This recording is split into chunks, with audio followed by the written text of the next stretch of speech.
So let us begin. It's 3. Welcome to this webinar. I present during this webinar 9 essential steps for effective vulnerability response. I am Nicolas Charles. I'm the head of customer service at Rudder, and as you can see, I am French. I have tried to lower the French accent, but please bear with me during this talk. We are using Livestorm for this webinar. This webinar lets you ask questions. If you want to ask a question, please go to the question tab and type in your question. I will try to answer during the presentation.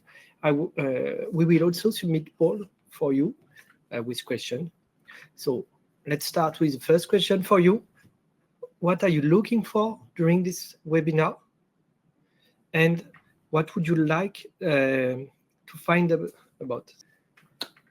Last year was a big year for cyber attacks. It's no longer a question of if a company will undergo a cyber attack, but when it will get attacked. For last year alone, there's been about 100 new vulnerabilities every day. Out of them, more than 750 CVEs has been exploited. It's 20% more than previous year.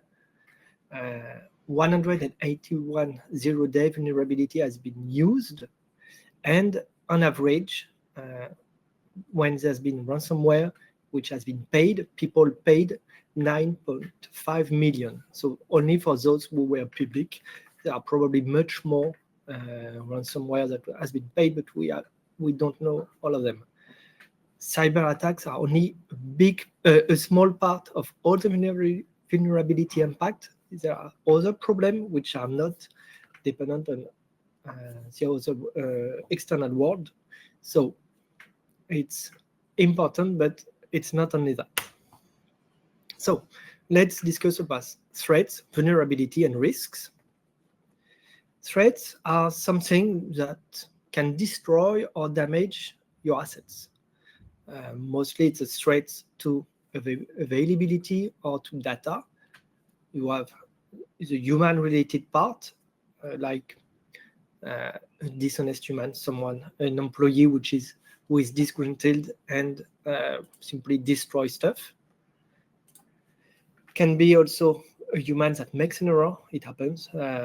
We are only humans. We make errors, and sometimes the consequences are very bad. It can be a natural disaster, and there are more and more of disasters with change of climates. It can be a distributed attack that prevents access to your system. And finally, there is a big blob of virus, ransomware, data leaks, script kiddies, etc., that simply try to destroy things just because it's their own money or they can use it. Some big impact in last year, the one that probably is the most striking is the CrowdStrike outage. In July, a big crash due to an update, a faulty update in CrowdStrike that triggered 8.5 million blue screen of deaths for Windows system. Some companies took months to fix for every system. It was very, very bad. There's also been flooding at the NASA Solar Dynamic Observatory. A pipe broke at the end of the year, flooded the servers and damaging 20% of servers. So there's been no more availability for observing the solar system for several months. Vulnerabilities are weaknesses or their flaw in your systems that leaves them exposed. They can be technical. It can be a package that's vulnerable because it's not up to date, or because it's something unapproved and it's malicious. It can be an attack that has been made by changing the supply chain on your software. It can be a human error, misconfiguration.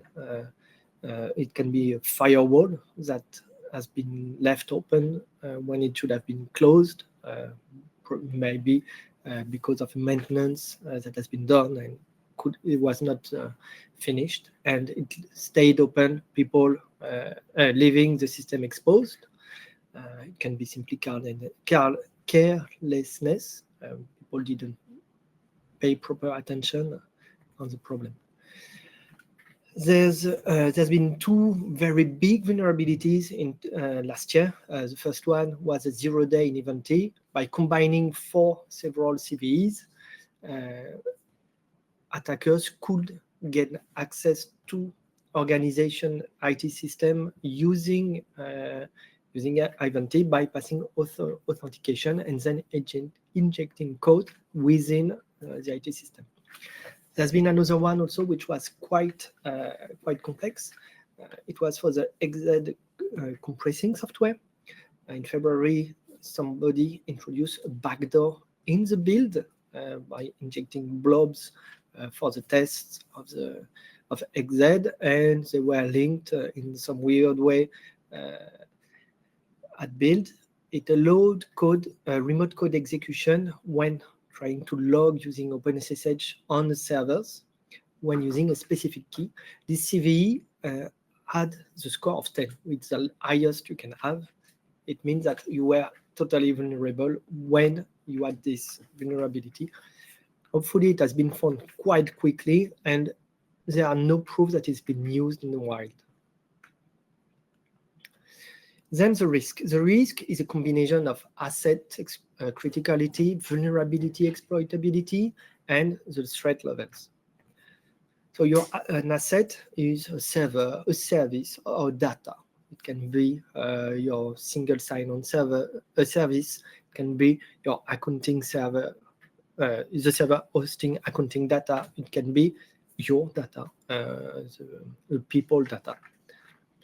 The criticality is based on the value it has for your business or its importance. The vulnerability, as I said earlier, is a weakness in the system.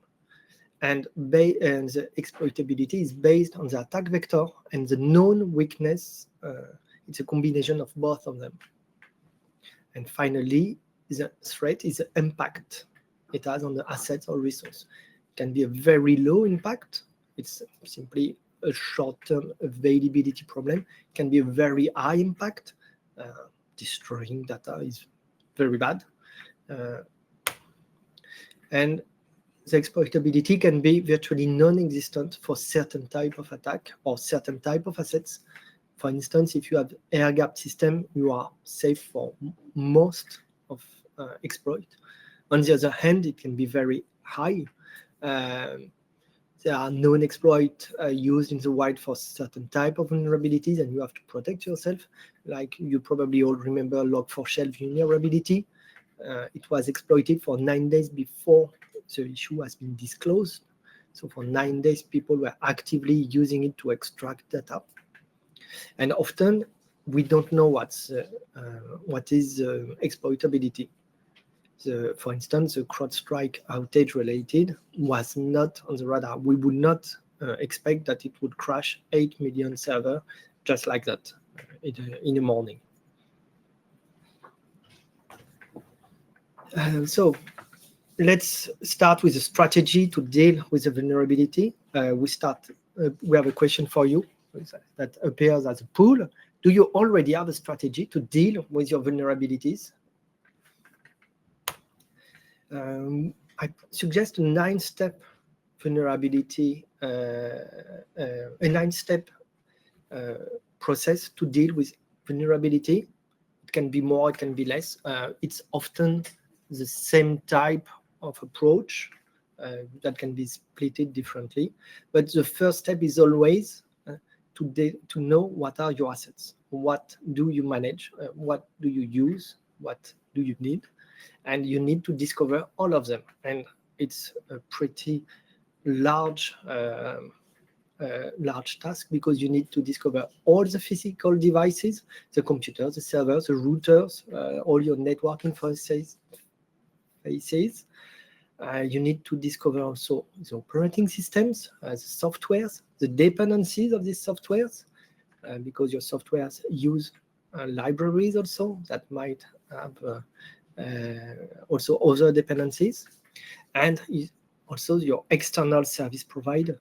You are using software as a service, you are using external services on the cloud, etc. These are also your assets that you rely on and which are important for you. This task need to be automated.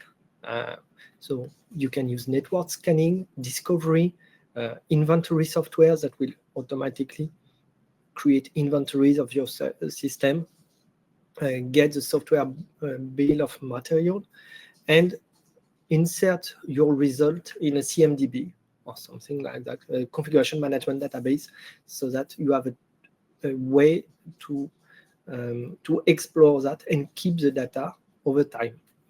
You can also map all the relationships between your servers, the services, and the dependency chain to have a better overview of the impact of one failure on other systems.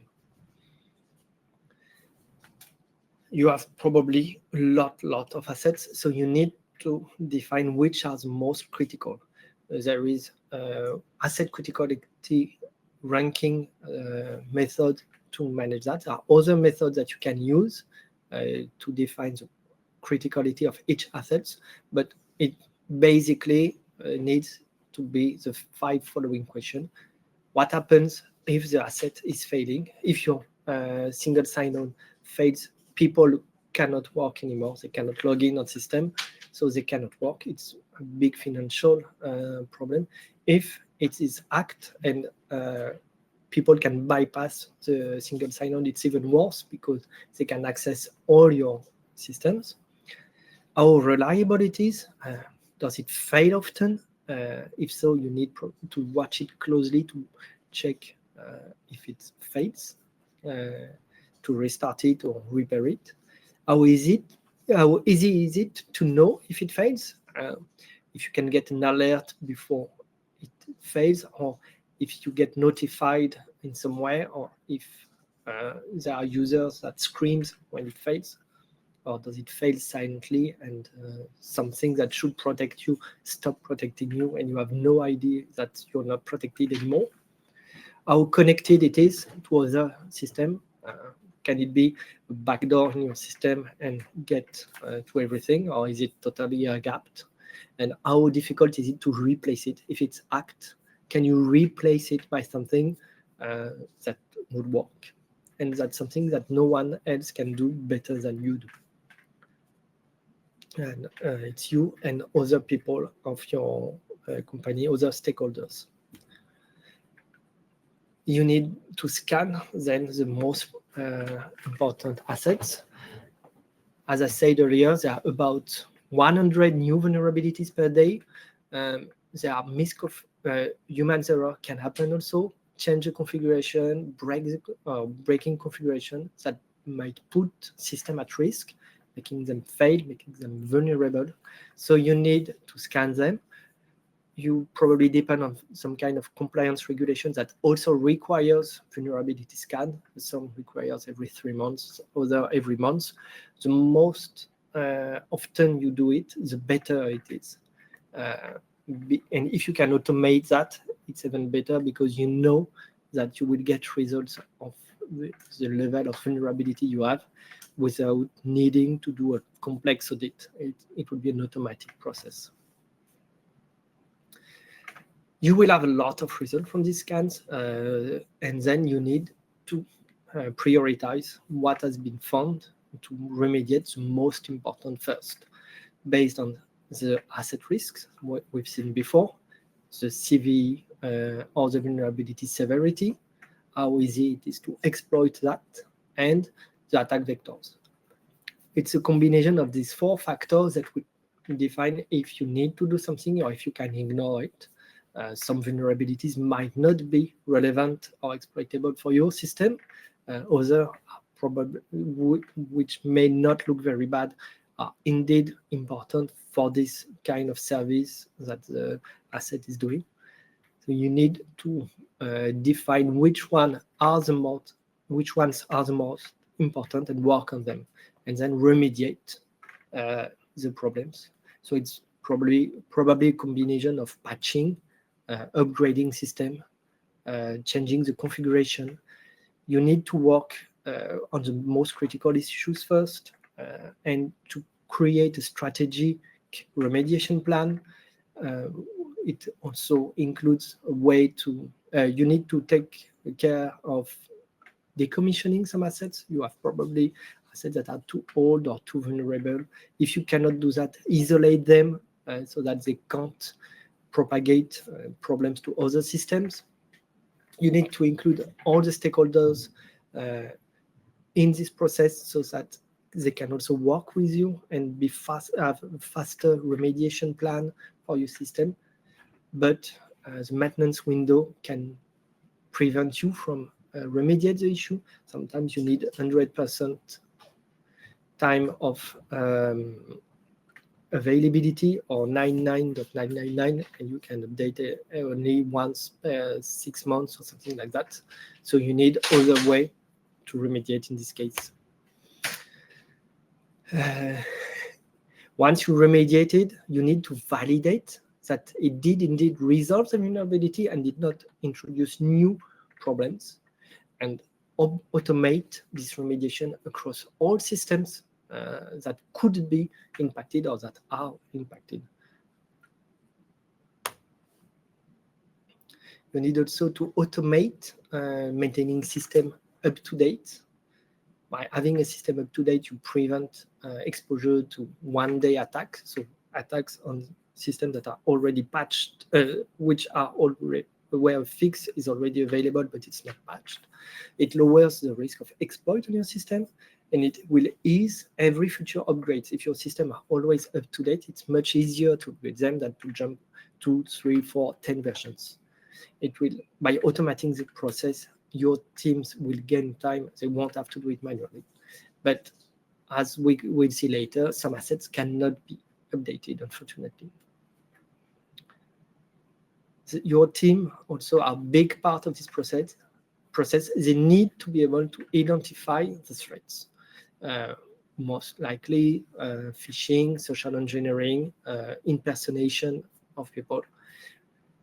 If they are aware that this problem or risk exists, they can detect more quickly that something is weird and have a proper reaction, like escalating the subject to somebody, or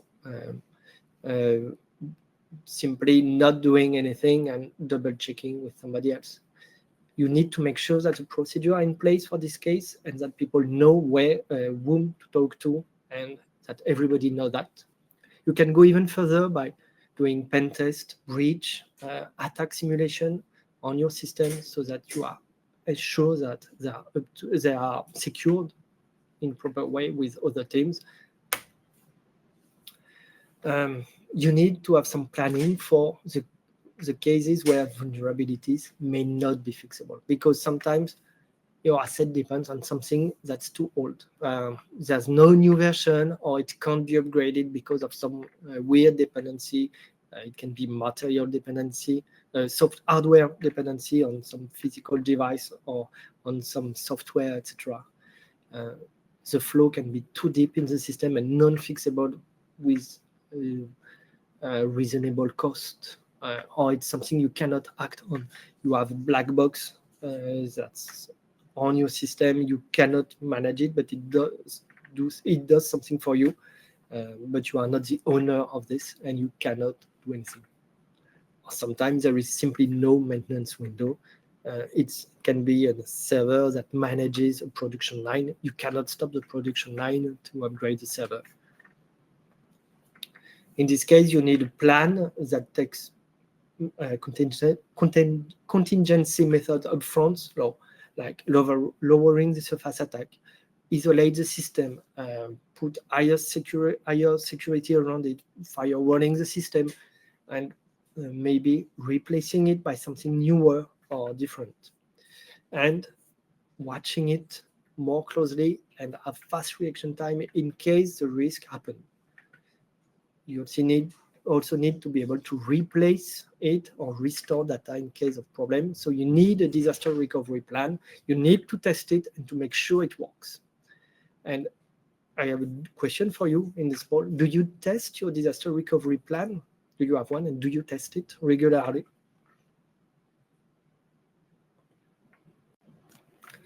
Finally, the last step is doing system hardening. Compliance standard requires some level hardening with regular audits. The goal of this hardening is to lower the surface attack and make sure that the systems are more secure.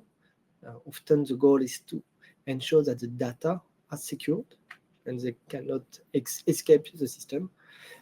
Security benchmarks are available. The Center for Internet Security, CIS, creates a recommendation based on consensus, and see the French security team also have a benchmark. Both are quite similar, and they are used in most of the as a basis for most compliance standards. They give a way to configure and secure your systems.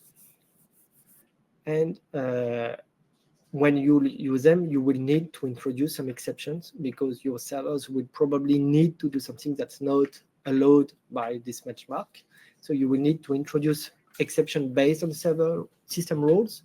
And to do this exception, you will need to know why you have this exception. So you will need to trace them and justify them, letting you think about what they do and what you really need, and thus probably securing even further your system. You need to start by the most critical assets, which are susceptible to threats, and then work your way to all your IT system. So this 9-step strategy, it's a typical strategy. It should be adapted to your needs. It represents a lot of work. As I said before, a lot of the steps should be automated, and that's part of why we created Rudder. So what is Rudder? We are the publisher of Rudder. It's a French open source software for operational security automation. The goal of this software is to make enable you to maintain your security model in an easy way. We have 3 different approaches. We have an inventory of all systems, and it makes an inventory of all the system, and it lets you deploy your own security configuration, audit it automatically, and remediate every 5 minutes. It can scan for vulnerability, detect the CVE, and offer remediation. It also lets you do automatic patch management and report on this patch so that you know that if they work correctly or not. And finally, we have a module for benchmark compliance. So we have CIS benchmark within Rudder, and it applies them on your system and check the compliance to this benchmark to make sure that your system are up to date. It works with a web interface that's easy to use. It can also be totally managed by API or something in between web and API. It lets you manage Windows and Linux system, be it on the cloud, servers, workstation, or a mix of all of that. So I made a small demo of, I have a small demo of remediation of systems. So here we have an inventory of all the systems. We have Windows, Linux system, and there is a score, which is a security score computed by Rudder. So here the Active Directory server only has a score of B. So we would have expected that it would be super secured, and it's because there are vulnerabilities and system updates critical that should be updated. So let's go to the system updates, which list all the updates available for the system, and there is a cumulative update that should be installed. So by clicking on it, we can see all the vulnerability currently impacting the system. So there are some vulnerability impacting Windows Media, but we don't really care. It's an Active Directory. Nobody will run Windows Media, but there is one which is more concerning. It's on Windows Remote Desktop. it allows somebody to execute code over a network. This one, we don't want to have it. So we will remediate it. I clicked on remediate, and I create a campaign to fix the Active Directory vulnerability. If necessary, it will reboot the server because it's very bad. I don't care if I have a small interruption of service. I prefer to be safe than sorry. And I do a one-shot campaign that starts right after the demo started, and it lasts for 1 hour. It's automated, so it will automatically install the KB for the cumulative upgrade, and it will target all the nodes impacted by this CV. There is only one, the Active Directory server. I jumped a bit in time, so it's currently running. We have the schedule, so it will start at 1:15, and we will jump again a bit in time to see the results of the campaign. So what we see is the package has been updated. So the Active Directory had an upgrade. It's a cumulative update for Microsoft Server operating system with the following KB. We can see that there is no current vulnerability detected for this server, and the CV has been remediated. I can go to the detail, and the same vulnerability there is remediated.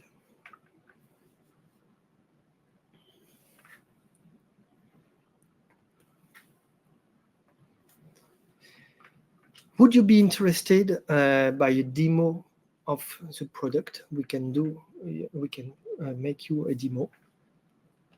And if you have any question, you can ask them in the question tab. Thank you for your attention.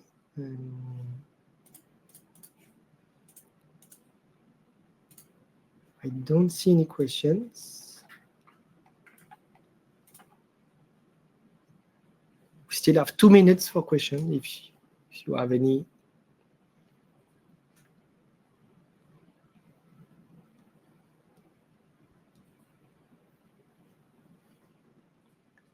So I covered with the demo only the aspect of vulnerability management. So as I mentioned, Rudder do also inventory. You can deploy configuration so with Rudder, or do security checking. And there is a part about patch management, security benchmarks, where you can deploy CIS benchmark to ensure that your system are compliant with these benchmarks.